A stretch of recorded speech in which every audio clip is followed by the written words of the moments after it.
15 pertanyaan.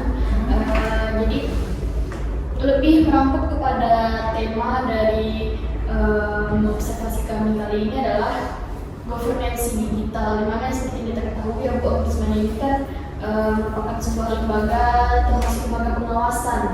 Nah, pengawasannya itu bisa dilakukan secara online dan juga secara offline, ya kan Bu? Nah, kemudian secara online-nya kalau nggak salah itu ada web layanan pengaduan secara online ya kan Bu? Nah, mungkin dari tema tersebut kami menanyakan gitu Bu, beberapa hal. Jadi yang pertama Bu, pertanyaannya adalah bagaimana Ombudsman Sumatera Barat mengimplementasikan layanan pengaduan berbasis digital. Nah, kemudian apa tujuan diadakannya pengaduan secara online tersebut? Kenapa tidak sepenuhnya secara offline gitu? Oke, baik. Tapi sebelum situ ya, saya pengen tanya juga nih. Nah, sebelum kita jawab. Nah, ini kan tadi bicara Ombudsman tadi ya, lembaga negara pengawas pelayanan publik. Apa sih yang diketahui tentang Ombudsman kira-kira dari rekan-rekan semuanya? Ada nggak yang bisa ngasih penjelasan singkat saja apa sih itu Ombudsman gitu? Karena kan harus paham betul ya apa itu Ombudsman. Jadi Ombudsman itu merupakan sebuah lembaga pengawasan yang dimana yang diawasinya di sini adalah pelayanan publik gitu, sesuai dengan peraturan nomor 25 tahun 2009 tentang pelayanan publik. Jadi Ombudsman di sini berfungsi untuk mengawasi gitu, bagaimana sih pelayanan publik yang terjadi di Indonesia gitu, terus ke Sumatera Barat. Oke, itu susah ya. Nah, ada yang lain yang mau menanggapi, yang menambahkan? Ada nggak yang mau menambahkan? Kalau susah tadi nyebutnya Undang-Undang 25. Nah, ada lagi undang-undang yang satunya lagi tentang Ombudsman. Ya, undang-undang berapa? Undang-undang 25 itu kan undang-undang pelayanan publik ya. Nah, undang-undang Ombudsman-nya undang-undang berapa? Undang-undang 30 ya Bu? Belum.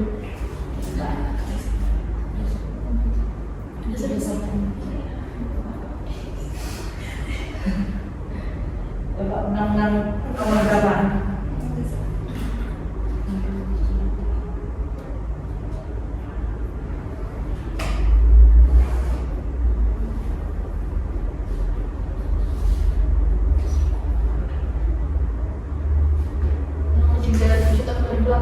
Nah, ya, disebutkan di sana Ombudsman itu apa?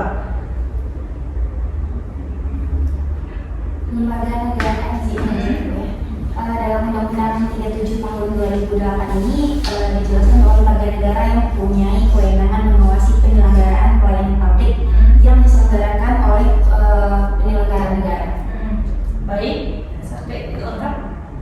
Pelayanan publik baik yang diselenggarakan oleh penyelenggara negara dan pemerintah, termasuk yang diselenggarakan oleh badan usaha milik negara, badan usaha milik daerah, dan badan usaha milik negara, serta badan swasta atau perseorangan yang bertugas penyelenggaraan pelayanan publik. Nah, ya. Jadi kalau melihat dari pengertiannya, Ombudsman itu lembaga negara. Jangan cuma lembaga ya, lembaga banyak. Ya, lembaga negara itu dia khusus ya, lembaga yang dibentuk berdasarkan undang-undang. Jadi Ombudsman itu lembaga negara yang dibentuk berdasarkan Undang-Undang 37 tahun 2008 yang tugasnya tadi mengawasi penyelenggaraan pelayanan publik. Nah, penyelenggaraan pelayanan publik, kalau bicara pelayanan publik kan banyak ya, tapi kan diatur secara khusus di Undang-Undang 37 yang dilakukan oleh penyelenggara negara, pemerintah, BUMN, BUMD, swasta ataupun perorangan. Yang perlu digarisbawahi adalah dia menggunakan APBN ataupun APBD dalam menjalankan tugasnya. Jadi selama dia menggunakan APBD dan APBN gitu ya dalam menjalankan tugasnya, itu menjadi objek pengawasan yang Ombudsman. Nah, jangan nanti leasing gitu ya, atau yang swasta-swasta, nah, itu semuanya bisa Ombudsman sudah. Dia harus ada sumber anggaran APBD atau APBN di dalamnya. Misalnya kayak sekolah swasta itu bisa karena dia menggunakan WOS, ya kan?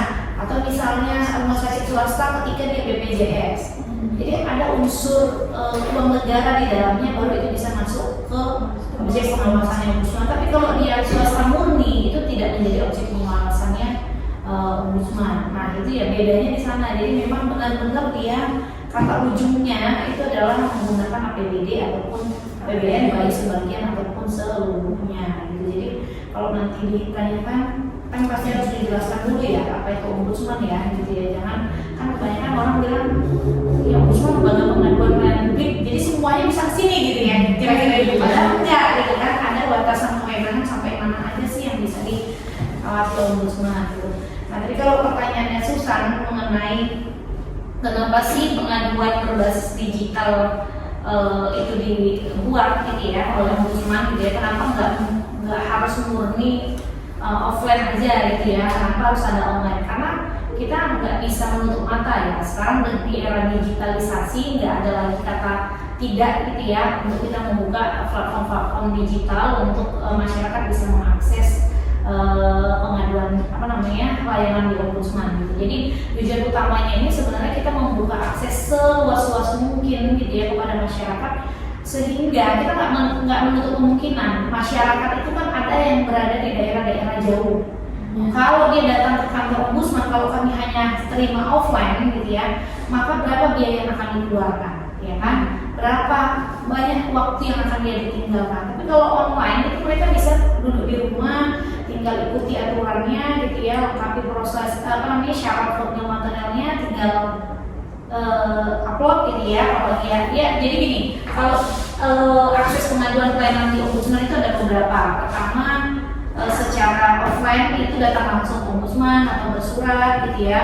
Nah itu yang sifatnya offline lah gitu kira-kira. Tapi kalau yang sifatnya online banyak, mulai dari WA, nah, bisa email juga, bisa melalui website. Sekarang ada free call dan satu lagi ya, free call itu yang digagas oleh pusat gitu ya.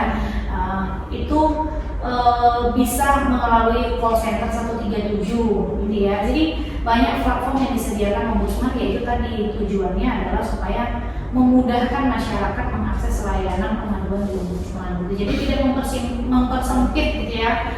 Karena kan anak-anak muda kan dia lebih suka gitu ya dengan platform digital gitu ya ketimbang yang offline gitu. Tapi walaupun begitu udah kita sediakan sebanyak mungkin layanan digital, tetap aja masyarakatnya Minangkabau ini masyarakat yang dia pengennya datang langsung, ketemu langsung, ngobrol langsung, baru dia puas.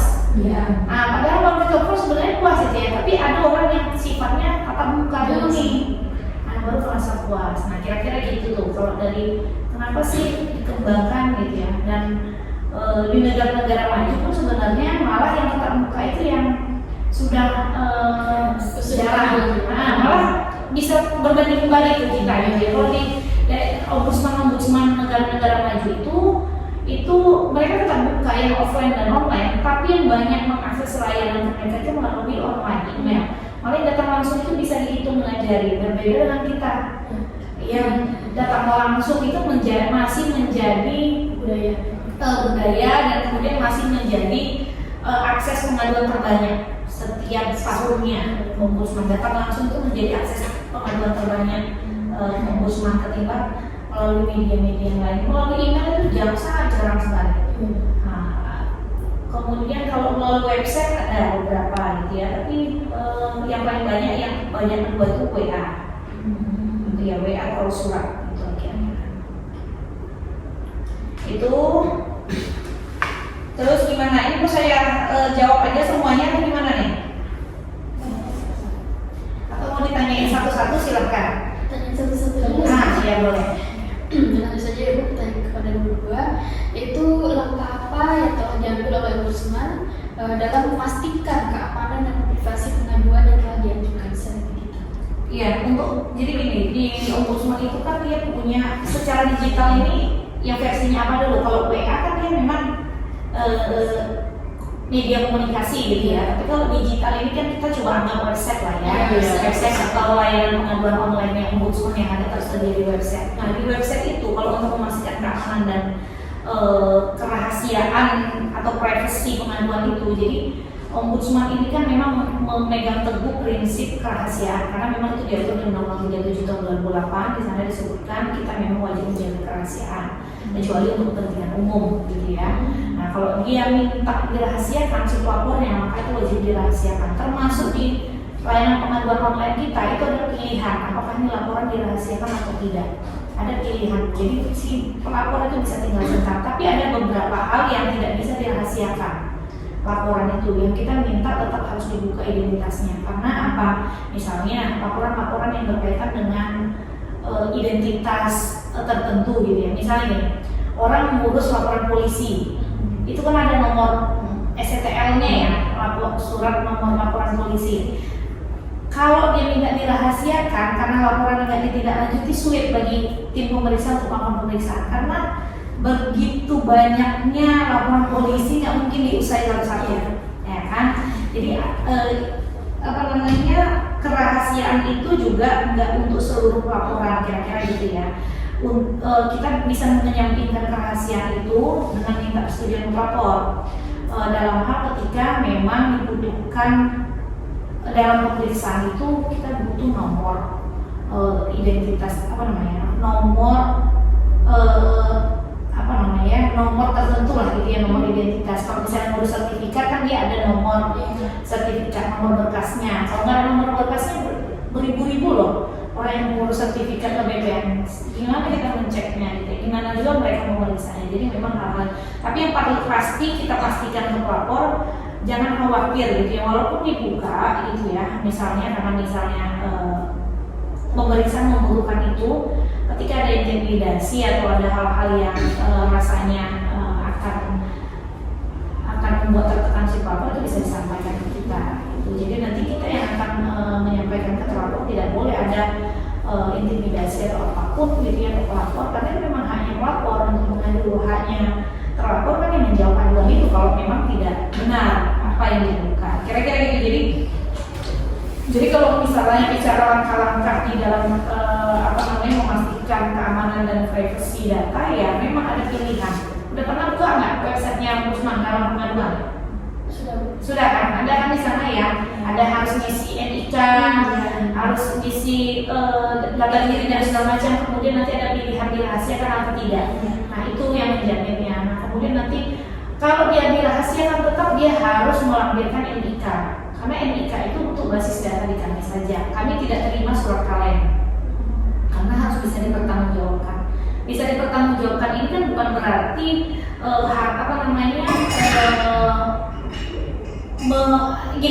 bisa dipertanggungjawabkan merahasiakan data bukan berarti tidak memberikan data. Nah ini dia, merahasiakan data ya Ombudsman nanti akan merahasiakan datanya ke terlapor. Nah gitu, dan bisa kami pastikan sampai selesai pemeriksaan itu terlapor itu tidak akan tahu siapa yang akan melapor ketika dia dirahasiakan.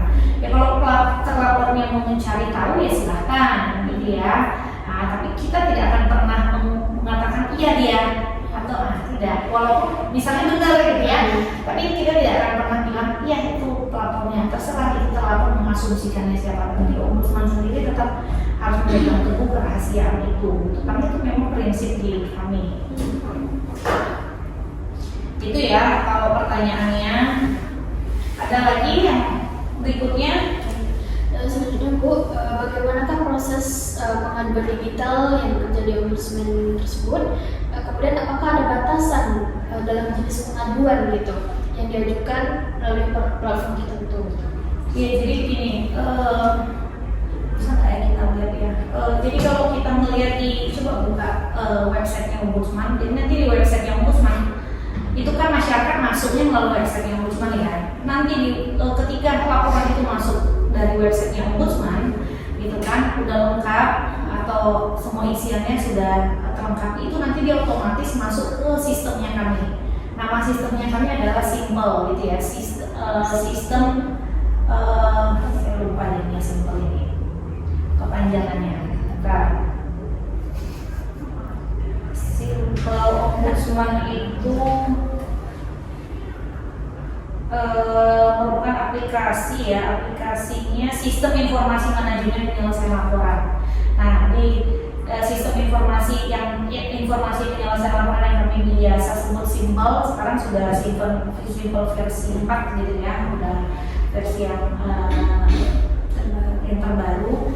Di Simple itu langsung otomatis, kalau Simple sebelumnya belum masuk pengaduan itu masih manual lah gitu ya. Ketika masuk pengaduan kemudian nanti diinput lagi ke Simpel, tapi Simpel yang terbaru ini dia langsung otomatis terintegrasi dengan Simpelnya kita. Dari website itu langsung ke Simpelnya kita, jadi ketika datanya sudah lengkap dia masuk otomatis ke Simpelnya kita. Nah nanti di Simpelnya kita itu nanti akan di mana tadi ya, akan dicek kembali gitu ya, batasan-batasan dan segala. Memang ada batasan pelaporan di Ombudsman gitu ya. Pertama, ketika laporan itu lewat dari 2 tahun itu tidak bisa, karena di Undang-Undang 37 tahun 2008 di pasal 24 disebutkan salah satu persyaratan pelaporan itu dia peristiwanya itu tidak lebih dari 2 tahun, ya kan, tidak lebih dari 2 tahun. Nah, nanti saya sarankan semuanya baca Undang-Undang 37 ya, karena untuk pengen mengetahui betul bukan di Undang-Undang 25 itu setelah Undang-Undang 37 dibaca baru ke Undang-Undang 25 gitu ya, karena kan Undang-Undang 25 itu memperkuat si Undang-Undang 37. Nah, di Undang-Undang 37 itu disebutkan di sana salah satu syarat pelaporan itu harus ada identitas. Kalau dia tidak ada identitas tidak bisa diteruskan ditindaklanjuti. Kalaupun kemudian harus ada kronologis laporannya. Kalau dia cuma nyampein keluhan saya ini ada kronologisnya bisa juga apa yang mau diperiksa ini ya. Kalau nggak jelas-jelas, jadi memang harus rumus 5W1H-nya kelihatan lah di situ gitu ya, siapa yang dilaporkannya, kapan dan segala macam gitu ya, upayanya, dan kemudian harus menyampaikan upaya terlebih dahulu ke instansi yang terlapor. Jadi nggak bisa ujuk-ujuk langsung Ombudsman. Nah, dia harus menyampaikan upaya terlebih dahulu nih ke instansi yang dilaporkan. Kalau tidak mendapatkan tanggapan dalam jangka waktu 14 hari kerja sesuai dengan Undang-Undang 25 baru bisa lapor ke Ombudsman. Nah, kira-kira gitu. Tapi kalau di dalam sistem itu nanti dia akan otomatis gitu ya. Ada pilihan-pilihan kalau misalnya dia harus melengkapi NIK ya harus diisi lengkap gitu kan. Kemudian dia harus melampirkan KTP, identitas kan gitu ya. Dia harus lampirkan gitu. Karena nanti kalau sudah di sistem itu sudah dimasukkan, kemudian masuk ke Simpel, nanti ketika sudah masuk ke Simpelnya kami, tim verifikasi akan menanyakan lagi kepada pelapor, gitu ya, mana kekurangan data. Kalau untuk melengkapi syarat formil, kita minta untuk melengkapi syarat formil itu dalam jangka waktu 30 hari. Tidak lengkap dalam jangka waktu 30 hari, maka dia dianggap mencabut laporannya. Ini sesuai dengan Undang-Undang 37. Kita bicaranya pakai aturan hukum saja gitu ya, karena di Undang-Undang 37 itu lengkap sudah bagaimana orang melapor, apa syaratnya gitu ya. Dan kemudian untuk batasan kewenangannya pun di Undang-Undang 37 disebutkan juga ada di pasal 36. Ya, kita lihat ya di pasal 36 itu pertama dia harus menyampaikan upaya, kalau nggak menyampaikan upaya terlebih dahulu maka belum bisa, kecuali untuk laporan-laporan yang bersifat urgent gitu ya, atau yang bersifat RCO, ada namanya di kami sistem respon cepat Ombudsman. Itu kategori laporan yang sifatnya darurat, yang dalam kondisi bencana gitu ya. Itu kan nggak mungkin kan dia melaporkan dulu gitu ya, dan kemudian ada keterbatasan waktu gitu yang mepet seperti itu gitu ya. Itu nggak mungkin, dia harus menyampaikan terlebih dahulu, itu akan memakan waktu, itu bisa dikesampingkan gitu. Selanjutnya pertanyaannya adalah bagaimana Ombudsman Sumatera Barat itu dapat mengukur keberhasilan serta bagaimana dampak dari penerapan layanan pengaduan berbasis digital ini? Kalau untuk mengukur keberhasilan dan penerapan pengaduan berbasis digital ini ya, kalau untuk mengukur keberhasilan ya kita bisa melihatnya seberapa banyak masyarakat yang bisa mengakses melalui itu gitu ya, melalui platform itu yang pertama mungkin. Tapi itu nggak bisa jadi ukuran juga, karena kan tadi masyarakat kita ini udah dikasih platform, dia tetap pengennya yang offline gitu kan. Nah kemudian bisa jadi juga kemudahan dalam sistem itu yang memudahkan gitu ya, tidak ada hambatan dalam pengisian, itu juga bisa menjadi indikator keberhasilan juga kita melakukannya gitu ya. Kalau untuk mengukur keberhasilan ya itu ya, kalau dari dampaknya ya kita dimudahkan sebenarnya. Ombudsman sebenarnya kalau masyarakat ini nanti semuanya sudah melek ke digital gitu ya, pelaporannya, maka sebenarnya kita kan bisa dimudahkan gitu ya, tidak harus menerima masyarakat yang datang langsung. Karena gini, kalau menerima masyarakat datang langsung dengan tatap muka itu waktu nggak bisa kita batasi terlalu, maksudnya gini, karena masyarakat kan dia masih mau mengeluarkan undang-undangnya gitu ya. Ketika tatap muka itu waktu itu berjalan agak nggak terasa, tiba-tiba udah 2 jam, tiba-tiba udah 1 jam. Sementara kalau kita menggunakan platform digital, mungkin kita bisa memangkas waktu gitu ya, dan bisa mempercepat proses pekerjaan kita. Nah, kira-kira seperti itu gitu ya. Cuman kan memang kita nggak bisa memungkiri, kita buka akses baik offline ataupun online ya tetap harus kita terima juga yang datang langsung, tetap kita terima juga yang melalui online. Jadi untuk mengukur keberhasilan itu tidak bisa serta-merta karena banyaknya laporan online itu langsung berhasil gitu, nggak gitu juga gitu ya.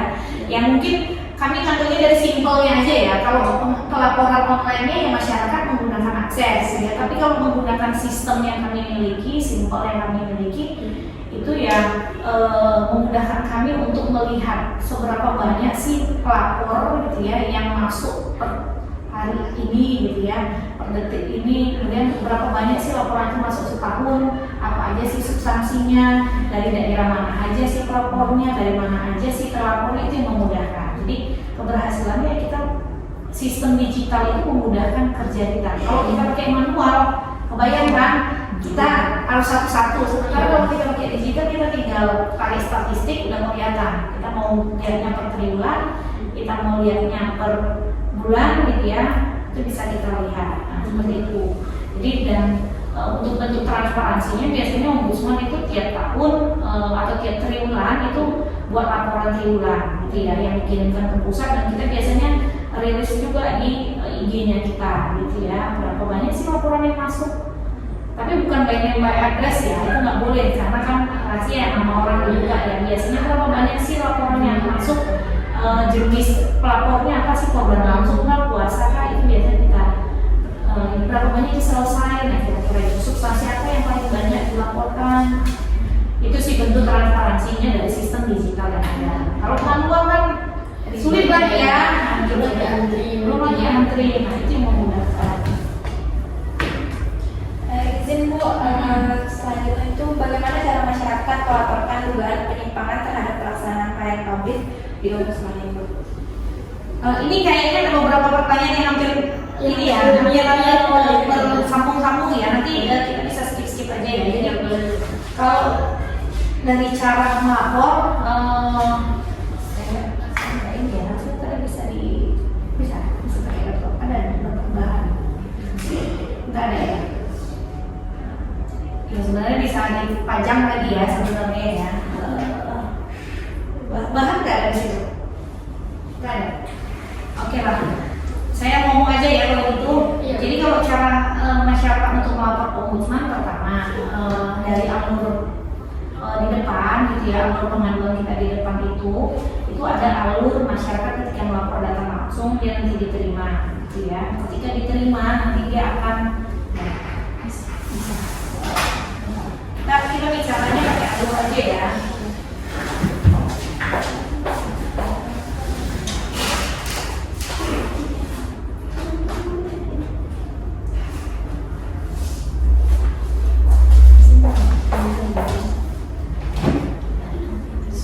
Silakan diminum ya. Iya Bu.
kemudian cara melapor, kemudian sektor apa aja yang bisa dilaporkan itu nanti sekalian ya. Kemudian laporan apa aja yang menjadi kewenangan ombudsman karena ini satu kesatuan nih. Kemudian alur pelaporannya, nah itu bisa langsung ya kira-kira ya.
Ini ya,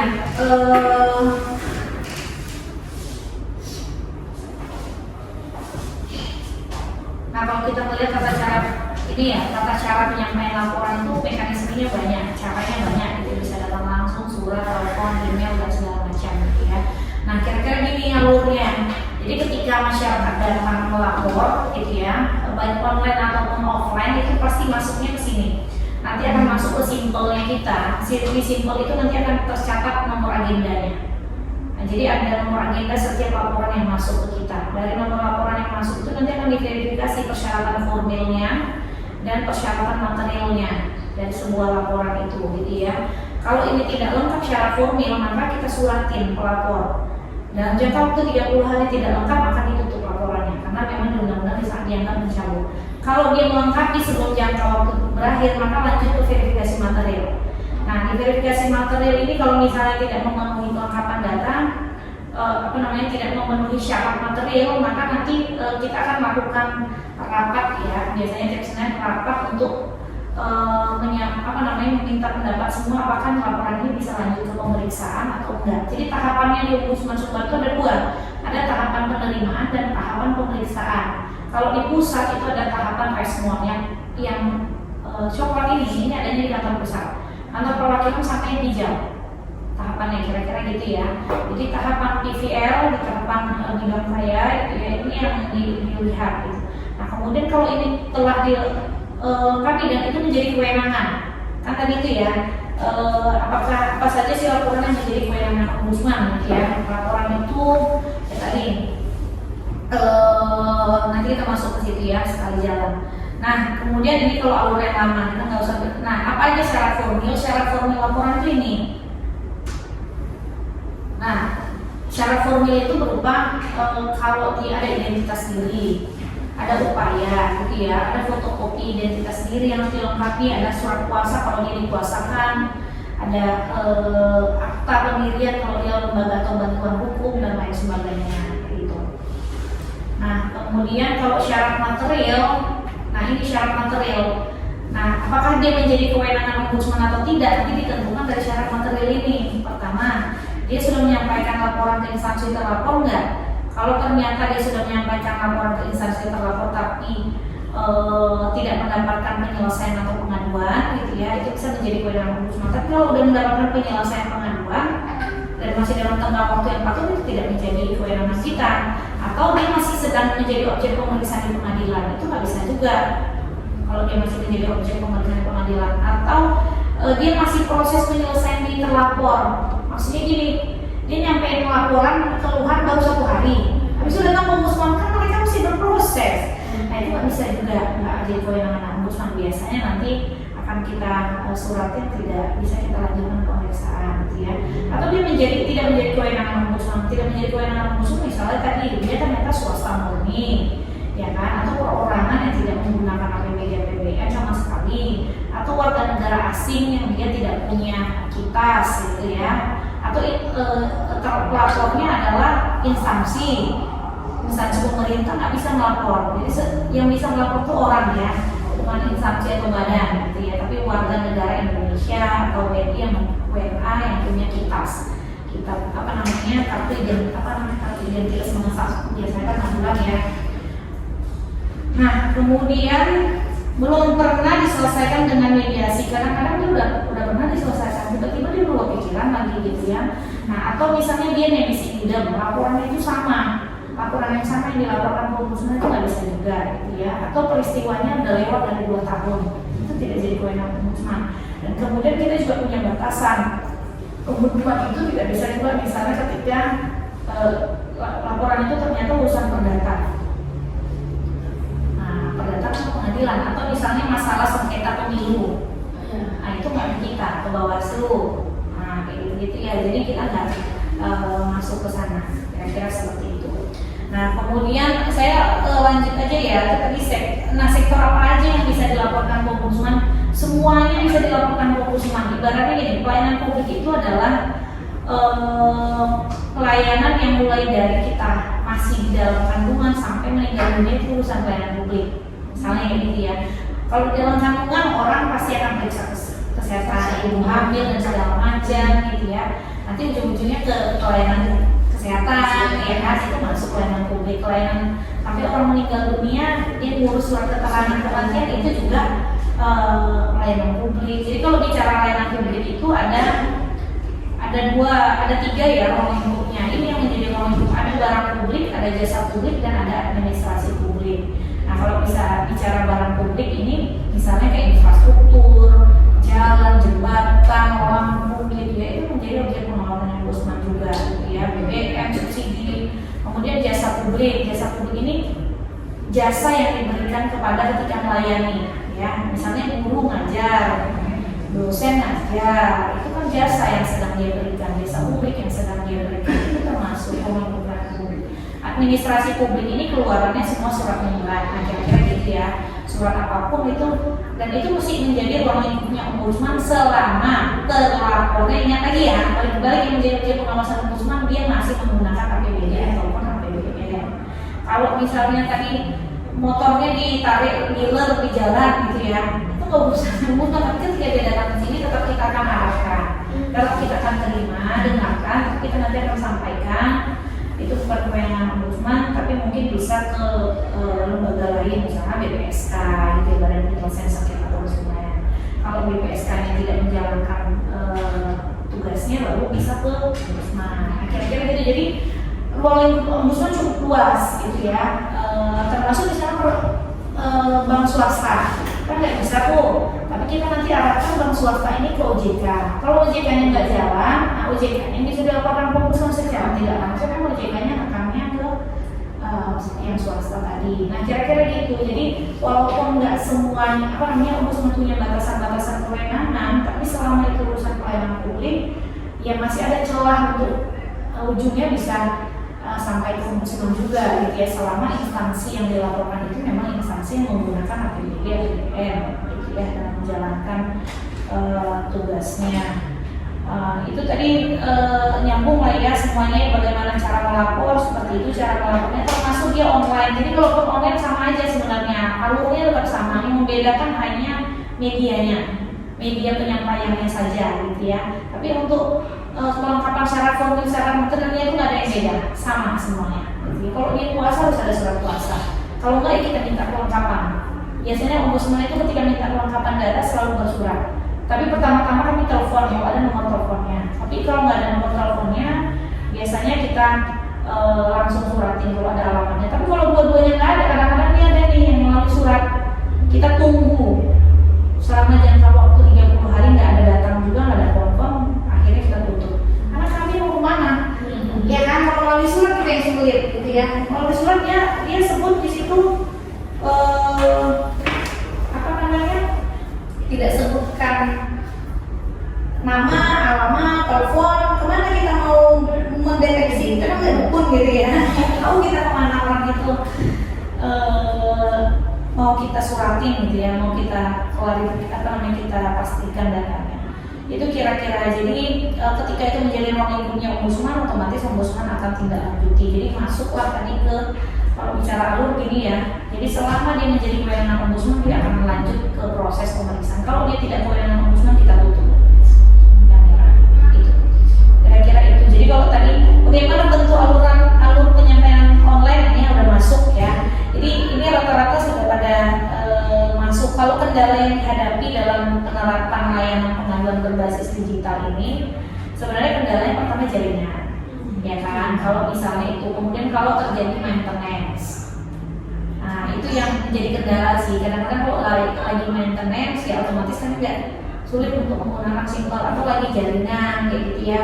Ya semua aplikasi digital ya rata-rata itu kendalanya gitu ya. Ada pembaruan, saya kayak ada umur gitu sini.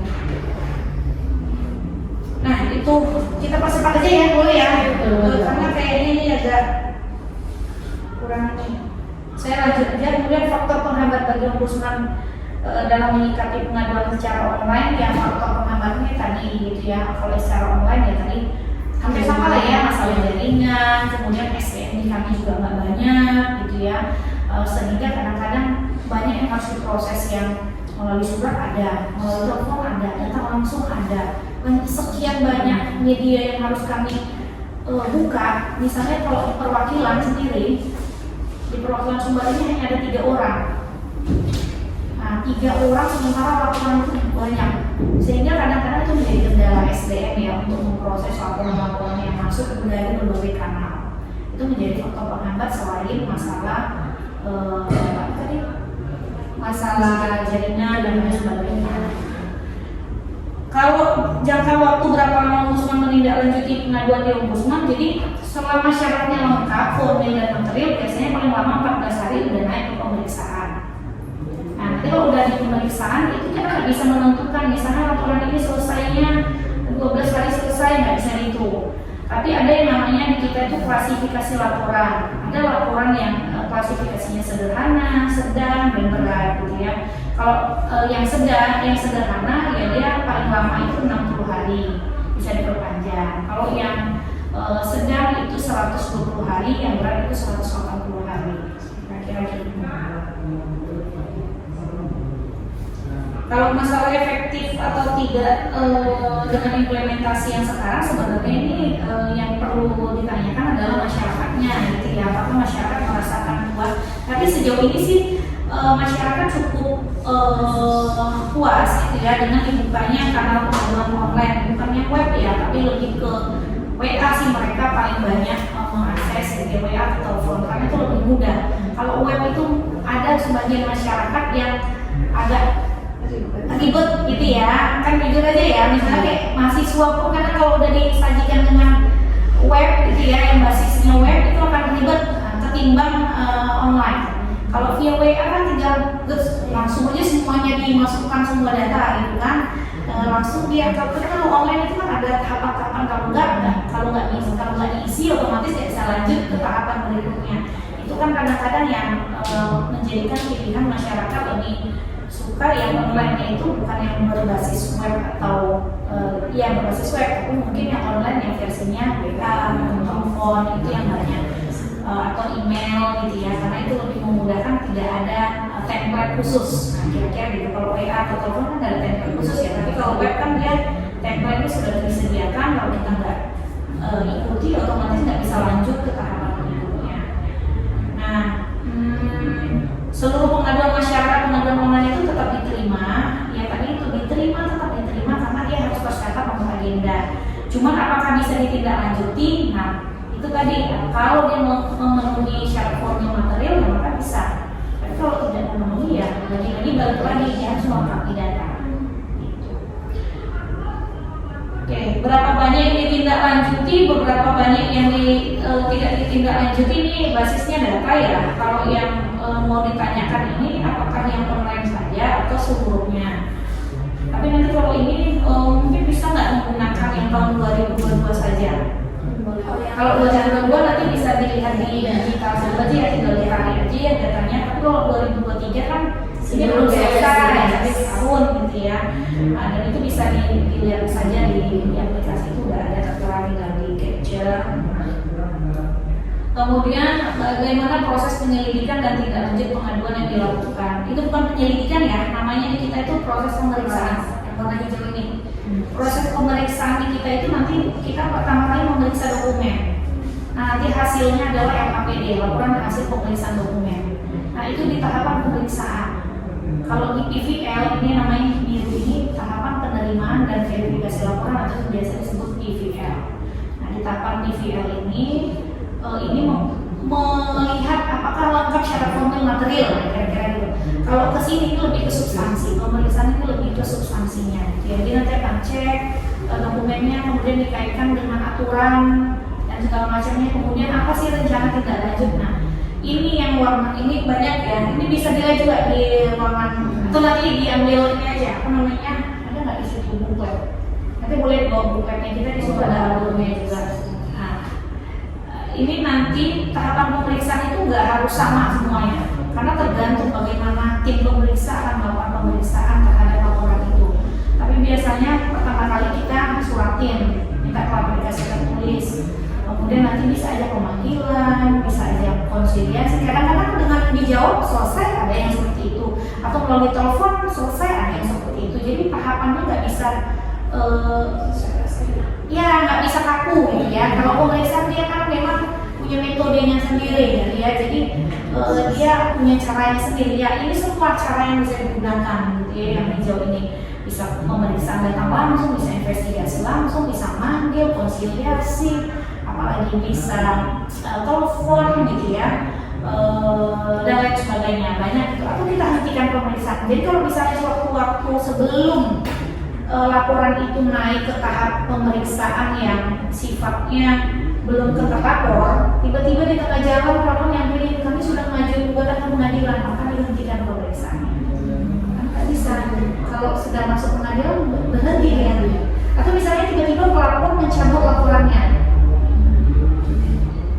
Kalau pelapor mencabut laporannya itu bisa dihentikan pemeriksaan sebelum kita periksa terlapornya. Tapi kalau udah periksa terlapornya nggak bisa, tetap kita lanjutkan pemeriksaan. Kadang-kadang kan ada tekanan ya, pelapor ini dipaksa untuk mencabut. Jadi makanya sebelum masuk ke pemeriksaan, sebelum kita manggil terlapor, itu dia masih bisa. Kalau dia masih, tapi kalau sudah berproses itu nggak bisa lagi. Tetap harus kita lanjutkan pemeriksaan sampai selesai, gitu ya. Kira-kira gitu. Kemudian nanti ada tahapannya sampai keluar lah. Nanti kalau sudah selesai semua serangkaian pemeriksaan, nanti keluar yang namanya LHP, laporan akhir hasil pemeriksaan. Nah, LHP ini nanti kira-kira isinya bisa beberapa jenis, bisa ditemukan maladministrasi tapi telah terselesaikan pada tahap proses pemeriksaan, atau tidak ditemukan maladministrasi ternyata gitu ya, ternyata sudah sesuai prosedur gitu, atau sesuai. Nah, kemudian ditemukan maladministrasi dan perlu ada tindakan korektif. Nah, kalau misalnya semuanya sudah selesai, maka nanti dilakukan penutupan laporan. gitu. Tapi kalau misalnya tadi ada tindakan korektif dan tindakan korektif nggak dijalankan gitu ya, diberikan waktu 30 hari nggak dijalankan, maka dia akan lanjut ke Resmon pusat. Jadi ombudsman perwakilan ini nggak sampai mengeluarkan rekomendasi. Nah, jadi kan kadang-kadang kan gitu kan, ombudsman mengeluarkan rekomendasi itu di perwakilan keluarnya, tapi di pusat. Tahapannya ketika dia tidak menjalankan RHP yang berisikan tindakan korektif dalam jangka waktu yang sudah ditentukan 30 hari, 60 hari gitu ya, kita kasih waktu kadang-kadang 60 hari kita kasih waktu enggak juga, maka dia akan naik ke tahapan resolusi dan monitoring kantor pusat. Kalau sudah di situ itu nggak jadi kewenangan ombudsman, itu pusat lah yang akan melanjutkan lagi. Nah, kira-kira begitu prosesnya gitu. Ini kayaknya udah sampai semua nih, udah selesai semuanya. Bagaimana perumusan hasil dan segala macam. Jadi seperti itu, ombudsman itu akan melihatnya tidak. Jadi ombudsman itu punya prinsip imparsial, tidak memihak gitu ya, tidak memihak pelapor, tidak memihak terlapor. Kita berada di tengah-tengah gitu ya. Jadi selama hasil kita dengarkan versinya pelapor, kita dengarkan versinya terlapor, dan kita lihat secara peraturan perundang-undangannya seperti apa. Nanti ombudsman yang akan menyimpulkan ditemukan maladministrasi atau tidak ditemukan maladministrasi. Nah, bentuk-bentuk maladministrasi ini ya, ini juga ada di depan, bisa diambil gitu ya. Nah, kira-kira ini kira-kira bentuk maladministrasinya. Apa aja sih maladministrasi yang paling banyak setahun? Tadi ada ya, masalah data itu lengkap di data kita tahunan, itu lengkap. Kalau itu nanti bisa diambil aja di depan gitu ya.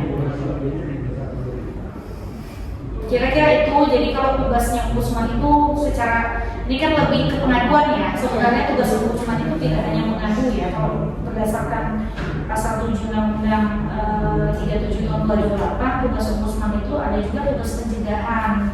Tugas pencegahan itu ya seperti kita lakukan koordinasi, pengawasan, ya pengawasan BPDB, pengawasan CSN, apalagi kajian-kajian, penilaian kepatuhan dan lain sebagainya. Lebih sifatnya ke sana. Atau melakukan peningkatan kapasitas aparatur gitu ya, supaya jadi lebih kepada upaya pencegahan. Kalau pelaporan kan ini sudah terjadi ya, nah baru masuk ke pelaporan. Jadi nggak bisa dianggap ombudsman itu hanya orang yang lembaga untuk tempat mengadu saja. Betul sebenarnya gitu ya, tapi tidak hanya itu, tapi ombudsman juga membantu bagaimana pemerintah, instansi pemerintah itu makin hari itu mencegah gitu, jangan sampai maladministrasi terjadi. Jadi ditingkatkan kapasitasnya, mereka butuh bantuan ombudsman untuk meningkatkan pelayanan publik, itu kita bantu. Apa hal-hal yang menjadi rambu-rambu kita bantu juga gitu ya. Jadi ombudsman ini juga mitranya penyelenggara layanan ketika dalam hal pencegahan gitu ya. Tapi kalau dalam pengaduan ya kita memang harus ngikutin alurnya pengaduan gitu ya, pemeriksaan dan lain sebagainya, memang ada treatmentnya. Kalau pencegahan kita lebih fleksibel ya, menutup kemungkinan akan terjadi pengaduan di kemudian hari. Makanya kita sering sarankan agar sediakan ini, sediakan itu, karena memang sesuai dengan aturan ada kewajiban penyelenggara untuk menyediakan kewajibannya dalam penyelenggaraan publik. Kira-kira itu ya. Jadi kalau kategori pelapor itu ada perorangan, ini sama seperti yang saya sampaikan tadi gitu ya. Kalau kapan syarat publik nanti ada nggak buku? Nanti buku saya kasih ya. Atau nanti bisa di aja barcode. Nanti kita kasih barcode, nanti tinggal cek aja di situ.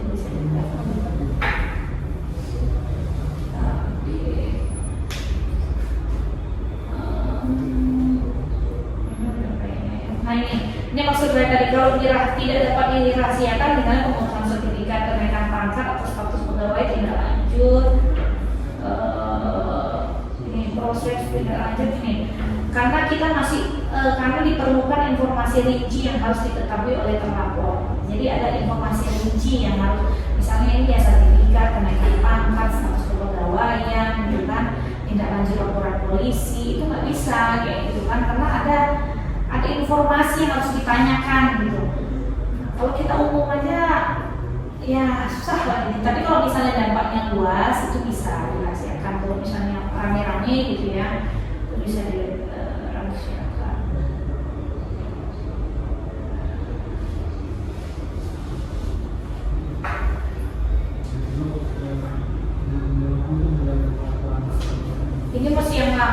ini sebenarnya masih yang lama, nanti di booklet aja ya. Kira-kira itu apa namanya yang bisa disampaikan. Ada yang mau ditanyakan? Dari sekian banyak pertanyaan, coba terjawab ya Bu semuanya. Mungkin sekian Bu tampilan data observasi yang dilakukan kami. Sebelumnya kami juga mengucapkan terima kasih banyak kepada Ibu yang telah memberikan gitu kan beberapa data-data gitu. Nah, mungkin data-data tersebut akan kami olah gitu, nanti akan menjadi sebuah laporan gitu. Mungkin sekian ya Bu, terima kasih. Assalamualaikum warahmatullahi wabarakatuh. Waalaikumsalam warahmatullahi wabarakatuh. Di depan nanti saya kasih ini ya, webnya ya. Siap. Ini mohon maaf, ini saya